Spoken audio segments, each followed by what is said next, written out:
दिसंबर की एक यखबस्ता रात थी और आसमान से रुई के गालों की तरह नरमो नाजुक बर्फ खामोशी से ज़मीन पर गिर रही थी।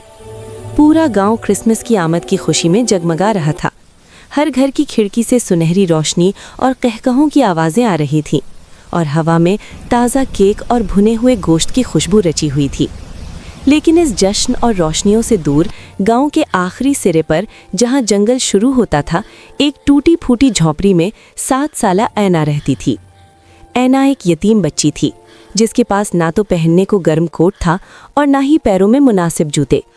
उसके पुराने कपड़े जगह जगह से पैबंद लगे हुए थे जो हड्डियों तक उतरती हुई सर्द हवा को रोकने के लिए नाकाफी थे।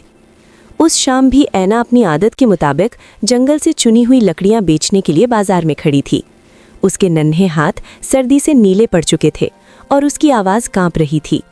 वो हर गुजरने वाले से बड़ी उम्मीद से पूछती, साहब, क्या आपको आग जलाने के लिए लकड़ियां चाहिए? बहुत खुश्क लकड़ियां हैं, जल्दी जल जाएंगी। लेकिन लोग अपनी खरीदो फरोख्त और तहाइफ खरीदने में इतने मगन थे कि किसी ने उस दुबले पतले वजूद की तरफ आंख उठाकर भी न देखा।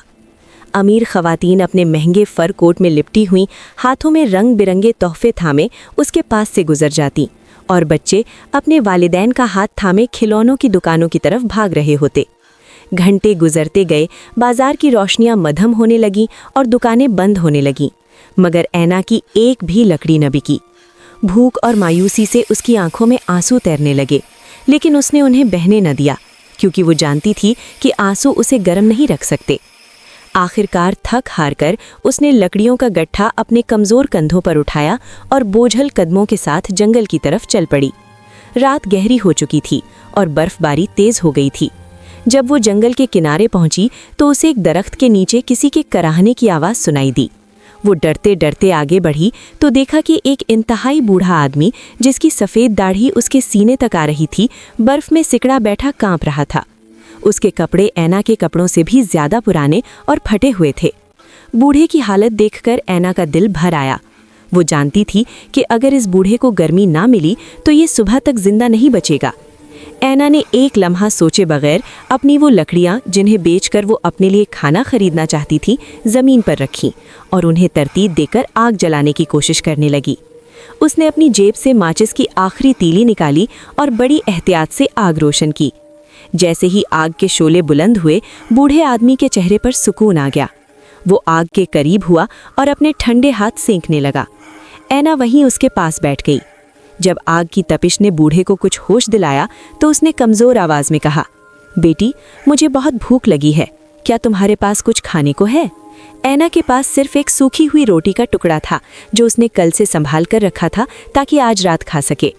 उसके पेट में भूख से मरोड़ उठ रहे थे, लेकिन उसने वो रोटी का टुकड़ा निकाला और मुस्कुराते हुए बूढ़े आदमी के हाथ में दे दिया। बूढ़े ने वो रोटी खाई और फिर ऐना की तरफ बड़ी शफकत भरी नज़रों से देखा।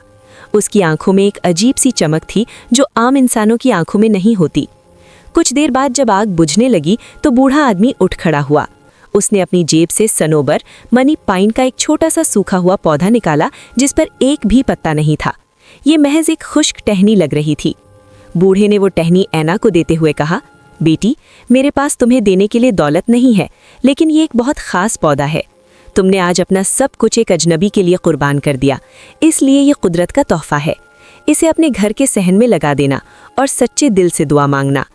ये कहकर वो बूढ़ा आदमी धुंध और बर्फ में गायब हो गया, जैसे वो वहाँ कभी था ही नहीं। ऐना हैरान थी, लेकिन उसने वो सूखी हुई टहनी सीने से लगाई और अपनी झोपड़ी में आ गई। उसने सोचा कि शायद ये बूढ़ा कोई फ़कीर था और ये उसकी निशानी है। घर आकर उसने अपनी टूटी फूटी झोपड़ी के कच्चे फर्श में एक गड्ढा खोदा और उस सूखी हुई टहनी को वहां लगा दिया। उसके पास पानी नहीं था, इसलिए उसने बाहर से मुट्ठी भर बर्फ लाकर उसकी जड़ों में रख दी ताकि वो पिघलकर पानी बन जाए। वो बहुत थकी हुई थी और भूख भी चमक रही थी, इसलिए वो वहीं ज़मीन पर टाट बिछाकर सो गई।